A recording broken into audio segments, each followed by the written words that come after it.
When Abba Kyari joined the police force, he probably never imagined he would one day be on the wrong side of the law. He would have pictured himself sending criminals to jail. If he ever was to take the stand in court, it would have been to testify against suspected criminals. But on Monday, March the 7th, 2022, Mr. Kyari was brought to court over drug trafficking charges brought against him by the National Drug Law Enforcement Agency.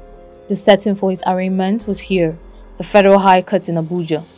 The NDLEA arraigned Mr. Kyari, 4 police officers and 2 civilians on an 8-count charge bordering on conspiracy, obstruction and dealing in cocaine and other related offences. 2 of Abba Kyari's co-defendants, Chibuna Umeibe and Emeka Ezenwanye, who are non-police officers, admitted their guilt to count 5, 6 and 7 after the court registrar read the charges. They said, "I am guilty, my lord," in their separate pleas to the 3 counts. However, Mr. Kyari and the 4 other police officers pleaded not guilty to the 8-count charge brought against them. They were docked before trial Justice Emeka Nwike alongside 4 other police officers, ACP Sunday J. Ubia, ASP Bowa James, Inspector Simon Agiriba and Inspector John Nuhu, as well as 2 alleged drug traffickers that were arrested at the Akanu Ibiam International Airport in Enugu, Chibuna Patrick Umeibe and Emeka Afonsus Ezenwanye. M.A. Magaji, counsel to Mr. Kyari, speaking with newsmen after the court hearing, said he has put out an application for a bail hearing for his clients.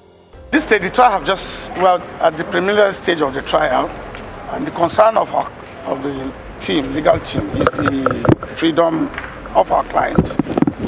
So we've put in application for bail and hope to argue it in the next adjourned date. What we're concerned at this stage is securing the bail of our clients. And they're pleading guilty or not guilty, that is left for them and their defense counsel. Speaking on those who pleaded guilty, Mr. Kyari's counsel said, "Well, that is for those who pleaded. My clients did not plead guilty. And as such, all I'm after now is securing the freedom of them via application for bail." Is he confident his clients will be granted bail? Well, in law, it lies in the discretion of the court. And we cannot predict what the mind of the court is at this stage. All of this comes a week after the federal government approved the United States extradition request for Mr. Kyari over a multi-million-dollar money laundering fraud linked to Ramon Abbas, also known as Hush Puppy. For Mr. Kyari, all of this represents a remarkable fall from grace for a man many had such high hopes for.